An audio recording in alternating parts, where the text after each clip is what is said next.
Hoy ikaw, na medyo tinatamad-tamad dyan, pero deep inside, alam ko na nangangarap kang yumaman. Akala mo ba na porket mabagal kang kumilos o mas gusto mo yung chill lang, wala ka ng pag-asang magka-business? Well, think again. Dahil sa video na ito, pag-uusapan natin yung mga business ideas na swak para sa mga tulad nating medyo energy saving mode. Pero gusto naman kumita. Hindi porket tamad hanggang pangarap na lang. Ang kailangan lang natin ay tamang diskarte, kaunting utak, at syempre puhunan. Kaya kung ready ka nang malaman kung paano posibleng kumita kahit chillax lang, tara na't simulan na natin to. At huwag kang mag-alala, hindi ito puro pangarap lang. Magbibigay tayo ng mga realistic tips at reminders lalo na sa usapang kapital. Kaya tapusin mo ang video na ito, baka kasi isa sa mga ideas na ito ang magpabago sa financial status mo. Pero bago tayo dumiretso sa mga business ideas, may isang bagay lang ako na gustong linawin. Hindi ibig sabihin na tamad-friendly ang mga ito, wala ka nang gagawin. May effort pa rin ng mga ito, pero mas nakafocus tayo sa mga negosyo na hindi nangangailangan na 24/7 ang physical presence mo o sobrang tindi ng pagod. Ang goal natin dito ay to work smarter, not necessarily harder. Pero syempre, may konting harder pa rin sa simula. Ang pinaka-importante, karamihan sa mga ito, nangangailangan ng kapital. Walang magic dito, kailangan pa rin natin ng puhunan para umikot ang pera. So kung ready na ang utak at bulsa mo, narito ang mga business ideas para sa mga Pinoy na gustong magnegosyo pero medyo chill lang. Una, Vendo Car Wash with a twist. Unahin na natin itong medyo high-tech pero patok na patok, ang Vendo Car Wash. Pero teka, hindi lang ito basta yung iiwan mo na lang yung machine dyan. Para mas user-friendly at less ang sakit ng ulo mo sa mga customer complaint, pwede kang mag-hire ng isang tao na mag-a-assist sa mga gagamit nito. Sila ay magiging taga-guide, taga-explain kung paano gamitin at taga-maintain ng konting kaayusan sa area mo. Isipin mo na lang na halos passive na ang kita mo.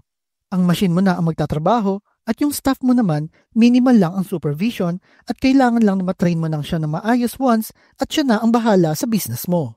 Malaki ang market nito, lalo na sa mga urban areas na maraming sasakyan at sa mga driver na gusto ng mabilisang linis. Ang maganda pa, pwede ka mag-setup ng mga loyalty programs o promos para mas tangkilikin ang serbisyo mo. Pero syempre, malaki-laki ang initial investment mo dito para sa mga machine, sa pwesto at sa magandang lokasyon at serbisyo na malaki rin ang potential na returns.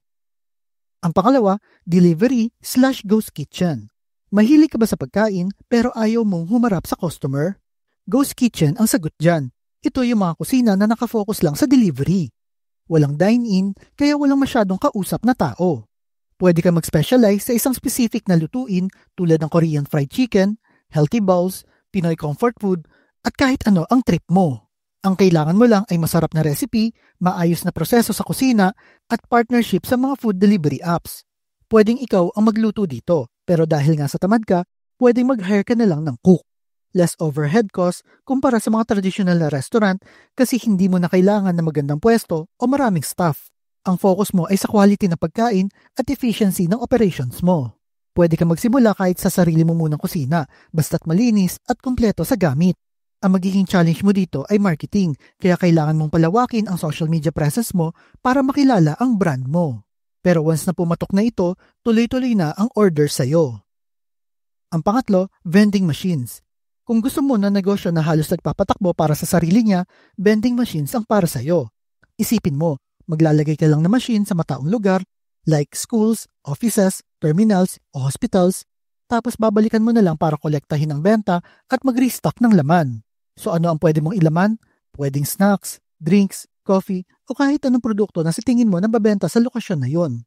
Ang initial investment mo nga lang ang medyo may kalakihan at ang unang stocks nito. At ang maintenance naman, regular na paglilinis at pag-restock ng iyong mga produkto. Pero dahil nga sa tamad ka, pwede ka naman kumuha ng arawan na bayad na tauhan na gagawa ng mga yan para sa'yo. Minimal ang human interaction dito, pero maximum ang potential for passive income. Ang challenge mo nga lang dito ay humanap ng magandang pwesto at siguraduhin lagi may laman at gumagana na maayos ang machine mo. Pwede ka rin naman mag-start sa isa o dalawang machine na muna, tapos palaguin mo na lang kapag kumita ka na. Ito yung tipo ng business na pwede mong i-manage kahit may iba ka pang ginagawa. Ang pang-apat, automated laundry shop. Isa sa mga negosyo na low maintenance ay ang automated laundry shop o self-service laundromat. Patok na patok ito sa mga condo dwellers, estudyante at sa mga taong busy sa buhay at wala ng oras na maglaba. Ang mga customers mo na mismo ang mag-ooperate ng mga machines mo. Ang kailangan mo na lang ay magandang lokasyon, high quality na washing machines at dryers, at maayos na facility. Pwede ka maglagay ng mga coin-operated machines para sa pagbabayad. Tandaan mo na nga lang na ang initial investment mo dito ay medyo may kalakihan dahil na rin sa equipments at renovation ng pwesto. Pero once na operational ka na, minimal na lang ang supervision na kailangan nito. Pero dahil nga sa tamad ka, pwede ka na rin mag-hire ng isang tao para mag-assist at mag-maintain ng kalinisan sa business mo. Tapos ikaw, pwedeng minsan na lang na mag-visit para i-check ang lahat. Ang maganda dito, steady ang demand sa business mo dahil naman sa maraming tao ang kailangan na maglaba at ng malinis na damit. Ang panglima, pagbili ng tricycle o motor para ipampasada na may boundary. Kung gusto mo kumita habang may hawak na physical asset, swak sa'yo ang pagbili ng tricycle o motor na pwede mong ipa-boundary. Maraming driver ngayon ang gustong pumasada pero wala namang sariling unit. Dito ka ngayon papasok bilang may-ari.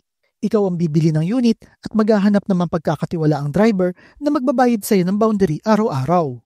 Halimbawa, kung 300 pesos ang boundary kada araw at may 30 days na araw sa loob ng isang buwan, posible kang kumita ng 9,000 pesos kada buwan. E paano kung may 2 o 3 unit ka? Then mas malaki ang kita mo.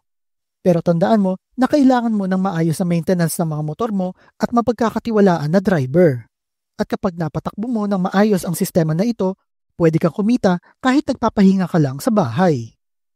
Ang pang-anim, YouTube automation. Wala na siguro mas tamad-friendly pa sa idea na ito. Isipin mo na lang, mula script, voice-over, editing hanggang animation, AI na ang bahala. Ang trabaho mo na lang, mag-upload at mag-share. Pero kung sobrang tamad ka pa rin, pwede mo namang ipa-outsource ang buong proseso sa ibang tao basta may puhunan ka. Ito ang tinatawag na YouTube automation. Pwede kang gumawa ng faceless YouTube channel kung saan AI na ang gagawa ng mga videos mo. Marami naman free AI tools dyan ngayon, pero kadalasan nga lang, kulang ito sa quality. Kaya kung seryoso ka talaga sa business na ito, mas maganda kung may paid subscription ka sa mga high-end tools na gagamitin mo. So magkano ang pwede mong kitain dito? Depende. Kung monetize na ang channel mo, pwedeng kumita ka ng 50 hanggang 500 pesos kada 1,000 views. Depende nga lang sa niche na napili mo. Pwede mong gawin ang mga topics tulad ng finance, business at tech na may mataas na bayad o yung tinatawag nila na CPM. Kaya mahalaga rin ang niche selection. Hindi lang basta upload lang ng upload. Ang maganda dito, once na ma-setup mo na maayos ang system mo, tuloy-tuloy na ang kita mo kahit natutulog ka. Tamad ka na kung tamad pero kumikita ka pa rin.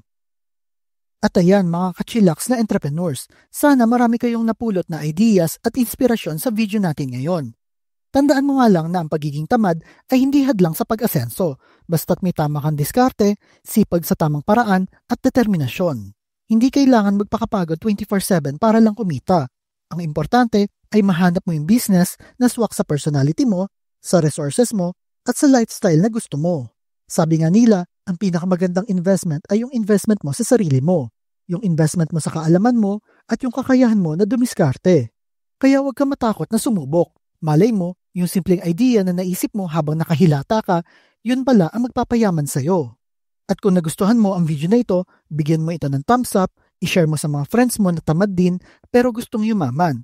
And of course, mag-subscribe sa channel na ito for more tips and ideas na makakatulong sa'yo at sa iyong financial journey. At kung may iba pa kayong business idea na pangtamad, i-comment nyo na lang sa baba. Malay natin, ma-feature natin ito sa susunod na video. At sa uulitin uli, basta tandaan mo, kung ano man ang trip mo sa buhay, basta't legal at wala kang tinatapakan na tao, go ka lang ng go. At ikaw ba, ano sa mga business idea na na-share ko ang gusto mong subukan? Type mo naman sa comment section below. At kung mahilig kayo sa mga videos tungkol sa pera, motivation na business, like and share nyo lang ang video na ito at kita-kita po ulit tayo sa mga susunod na video.